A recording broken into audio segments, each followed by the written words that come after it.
Senate Bill SB 1139. The short title of this bill is Classroom Site Fund Distribution. And it was introduced by Senator Boyer, and it will be heard in the House Education Committee on Tuesday. Now, this bill is the result of, well, there is some history behind this issue because it has to do with a proposition that was passed, I believe it was in 2000, yeah, and it was Proposition 301. And now that proposition passed in 2000 stated that we were going to have a 0.6 percentage point added to the sales tax. Okay, it was not a 0.9% increase. It was about an 18% increase, but a 0.9 addition to the what we already had, which at that point was something like 8 something. And that was going to be temporary, okay? And it was going to have a termination date. Right. And it was sold to the public in that, on that basis. And of course, it would have terminated on time 20 years later in 2021, 2021, I believe it was July 2021. Right. Then last year, I believe it was either last year or the year before, there was a bill that actually extended that. Okay, so yeah. it extended in another 20 years. So now we have that until 2041. Now it is no longer voter protected, or will not be after July of 2021. It is a common statute, so it can be modified by statute. And that's exactly what we're doing here. And the original one was sold to us as a means to modify or a common sense approach to funding or additional funding because we already have a lot of funding, but this would be additional funding for the school. And it had a formula. So much percentage goes to this, so much percentage goes to that. So that's the background under which we need to examine this bill. So what does it do? Okay. What it does is throws all that out. Okay, the tax remains. They're not getting rid of the tax. Okay, what they are getting rid of under this bill is the distribution as to, or the determination as to what percentage goes to this, what percentage goes to that. Essentially, what it does is that it's a free for all. You can do whatever you want to do with the funds. Okay?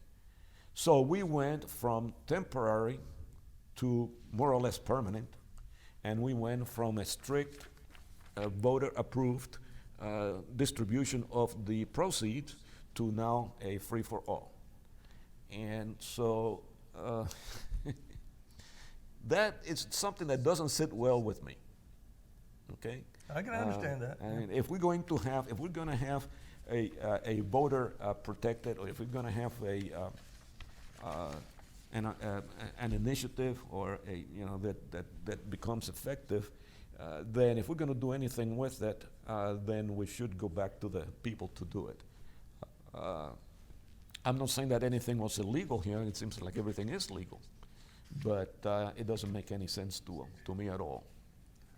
Well, I understand this bill was introduced by Mr. Boyer. And he's already kind of famous this year for a couple of things that he failed to do on Not this year. He has been famous for quite some time now. Yeah, but you understand that this bill deals with the education bill. It's an education bill, and it changes the funding for educators, teachers, so forth. And bear in mind that Mr. Boyer, in addition to being a member of the legislature, at least was, and I presume still is, a teacher. No. Ooh, how about that? Hey, nothing like a conflict of interest. A teacher or voting on a bill that affects teachers? No, nothing like a conflict of interest. I mean, no, there's no conflict. They could do that. Well, but you see. I'm sure there's a law against that. No. There isn't. No. There should be a law. Well, I mean, there's a law against it for you and I, but there's not a law against it for Mr. Boyer because he's a member of the legislature, And the legislature, by their rules, specifically removed that provision. I mean, if you got a conflict of interest, doesn't make any difference. You can still introduce legislation and vote on it. And that's what's happening here. So, you know, just because he has an actual conflict of interest, if he's still a teacher, which I presume he is, doesn't change the fact that he can come in and remove the provisions that the people of the state of Arizona voted on in what, 2000, Yeah, well, keep in mind 2001? that it's all legal because, well, until July, and I don't think that this wouldn't take effect until after July anyway. So until July, you cannot mess with it because it was protected by the, but after July, then they can fool with it all they want. Now, if you go back and read this bill, you will notice that it really doesn't put anything into the bill. The effect of it, well, I mean, I guess it does. There's one provision in here where it says, including base pay and performance pay component. But if you start to read it, what it really does is it takes out all of those provisions that were put in there by the public when they voted to enact the original Proposition 301.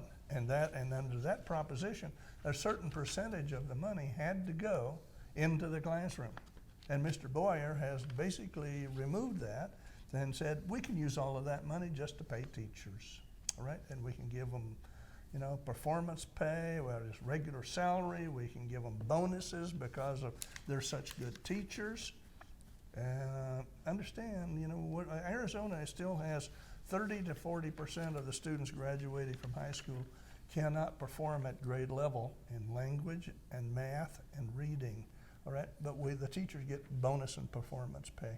This is a very, very bad section, and it also provides that money that comes in from, incidentally, we don't have a sales tax in Arizona. It's transaction privilege tax.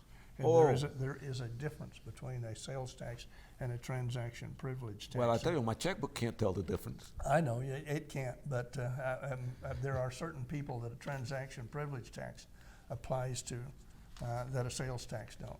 So that's the big difference. So it just gets more money. But it does provide that any money that's raised by this is not affected by the lapse statute. I mean, they just get to keep this money and keep spending it and doing whatever it is they want with it. But, ladies and gentlemen, understand we just passed in our last election, what was it, Proposition 208, which adds another 0.4%. So now we're going to be at a total of 1%. If that bill passes its legal challenge before the court system. No, this is bad. Don't take out the provisions that the people put into it whenever they pass the bill, and that's what Mr. Boyer wants to do, even though it's a conflict of Well, interest. actually, the problem here is that Mr. Boyer is not alone, because it cleared the Senate handily. I believe it was unanimous, as a matter of fact.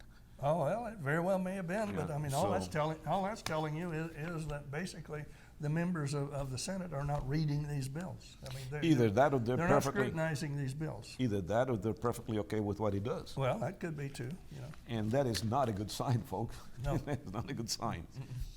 Bad, bad, bad bill.